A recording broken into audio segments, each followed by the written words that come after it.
The moment my chemistry teacher asked, "Where's the sulfuric acid?" I watched a kid collapse right in front of me. One second, Andre was standing there. The next, he hit the floor like a sack of bricks. 3 guys were gathered around him, holding their phones up, laughing while they recorded. The entire classroom froze. Mrs. Boyles rushed across the room and dropped to her knees beside him. What happened? Nobody answered. Then Maya pointed at the boys. They dared him to drink the sulfuric acid for $20. The color drained from Mrs. Boyles' face. For a second, she looked completely horrified. Then she pointed straight at me. "Grab his legs, now!" I didn't even think. I grabbed Andre while she lifted him under his arms. His body felt weirdly cold, completely limp. As we struggled toward the door, I finally asked the question everyone else seemed too shocked to say. "Shouldn't we call an ambulance?" Mrs. Boyles didn't slow down. "He doesn't have that kind of time." That's when something from health class popped into my head. "Wait, doesn't milk help with acid burns?" She stopped. Her eyes widened. "The cafeteria." We practically sprinted there. The second we burst through the doors, students started screaming. Kids jumped out of their seats as we laid Andre on an empty lunch table. Mrs. Boyles started grabbing every milk carton she could find while I kept slapping Andre's face. "Wake up, man! Wake up!" Finally, his eyes opened. Then he screamed. The sound was awful, like something straight out of a horror movie. We shoved milk cartons into his hands and begged him to drink. He took tiny little sips, way too slow. "How do you feel?" Mrs. Boyles asked. Andre looked confused. Then everything got worse. Without warning, he vomited across the entire table, everywhere. Students eating lunch got covered. People started running and screaming. The smell was unbearable. Mrs. Boyles looked terrified. "Oh no, what?" I asked. "I thought that was good." She shook her head. "No, this is bad." Before she could explain, Andre started screaming again. "It burns! It burns!" That's when Mrs. Boyles made a decision. "Parking lot, now!" We grabbed him and started running. But just before the exit, Mr. Wilson, our ancient security guard, stepped directly in front of us.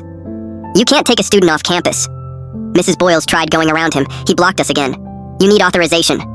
"We don't have time for authorization." Then something happened that nobody saw coming. Mrs. Boyles kicked him right between the legs. Hard. Mr. Wilson dropped instantly. We ran past him.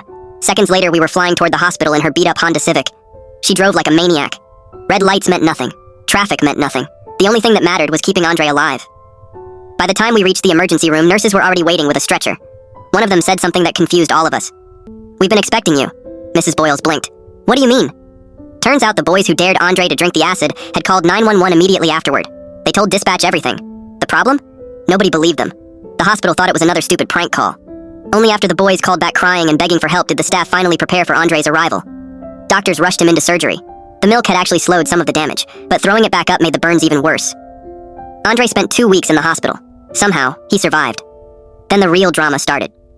The school fired Mrs. Boyles for kicking the security guard and taking a student off campus without permission. Half the town called her a hero. The other half said she broke every rule in the book. But the story didn't end there. Mrs. Boyles and Andre's family sued the hospital for ignoring the original 911 call. The hospital admitted they should have sent an ambulance immediately. The jury agreed. They won millions. Andre got a massive settlement. Mrs. Boyles retired before she turned 40. And the 3 idiots who offered $20 for a deadly dare, they became the most hated students our school had ever seen.